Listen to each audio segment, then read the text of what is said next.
Κοτσόλη. Ο Λουτσιάνο απευθείας, επικίνδυνα η μπάλα έμεινε εκεί. Δεν την έσπρωξε τελικά κάποιος και είναι στα δίκτυα. Έμεινε επικίνδυνα η μπάλα μπροστά στον Κοτσόλη. Δεν μπόρεσαν οι αμυντικοί της Λάρισσας να διώξουν. Και ένα πόδι παίχτη ατρωμή του από τους πολλούς που έπεσαν πάνω στην μπάλα. Τη στέλνει στα δίκτυα. Ξανά εδώ ο Λουτσιάνο εκτελεί.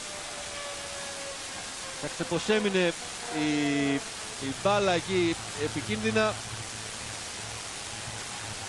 Και στη συνέχεια την έχει στείλει στα δίχτυα. Να δούμε ποιος. Ο Ολιβέηρα κοντράρει το σουτ του Αλεξάνδρου. Την προσπάθεια του Αλεξάνδρου να διώξει. Στημένα ο Λουτσιάνο εκτελεί η κεφαλιά, γκολ 2-0 από τον Ολιβέηρα, τον κεντρικό αμυντικό στο 65.